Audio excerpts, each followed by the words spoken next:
OMR and GST highway சரௌண்டிங்கில் ஒரு property தேடிட்டு இருக்கீங்க அப்படின்னா உங்களுக்கான வீடியோ தான் இது. ஸோ வீடியோவை ஸ்கிப் பண்ணாமல் ஃபுல்லாக பாருங்கள்.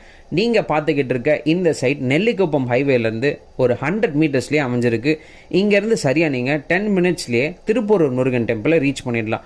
முக்கியமாக இந்த சைட் உங்களுக்கு சத்யசாய் மெடிக்கல் காலேஜ் பேக் சைட்லேயே அமைஞ்சிருக்குங்க. இந்த சைட் ஒரு original DTCP RERA approved layout. உங்கள்கிட்ட ஜஸ்ட் ஒரு 3 lakhs இருந்தால் போதும், நீங்களும் இங்கே கன்ஸ்ட்ரக்ஷனே ஸ்டார்ட் பண்ணிடலாம். என்னடா கன்ஸ்ட்ரக்ஷன்லாம் ஸ்டார்ட் பண்ணிடலாம் அப்படின்னு சொல்கிறான்னு நீங்கள் யோசிச்சிருப்பீங்க. எஸ், பேலன்ஸ் அமௌண்ட் உங்களுக்கு பேங்க் லோன் மூலயமா வாங்கி கொடுத்துருவோம். அப் டு 90% வரைக்கும் நாங்களே வந்து அரேஞ்ச் பண்ணி கொடுத்துருவோம். ஸோ சவுத் சென்னை சைடில் ஒரு இன்வெஸ்ட்மெண்ட் பண்ணுறதுக்கு ப்ராப்பர்ட்டி தேடிட்டு இருக்கீங்க அப்படின்னா இது ஒரு கோல்டன் ஆப்பர்ச்சுனிட்டி. கண்டிப்பாக மிஸ் பண்ணிடாதீங்க. நீங்கள் பண்ண வேண்டியதெல்லாம் ஒன்று தான். ஸ்க்ரீனில் தெரிகிற நம்பருக்கு ஃபோன் எடுத்து கால் பண்ணுங்கள். நாளைக்கே சைட்டை வந்து பாருங்கள். Just make it yours. Thank you.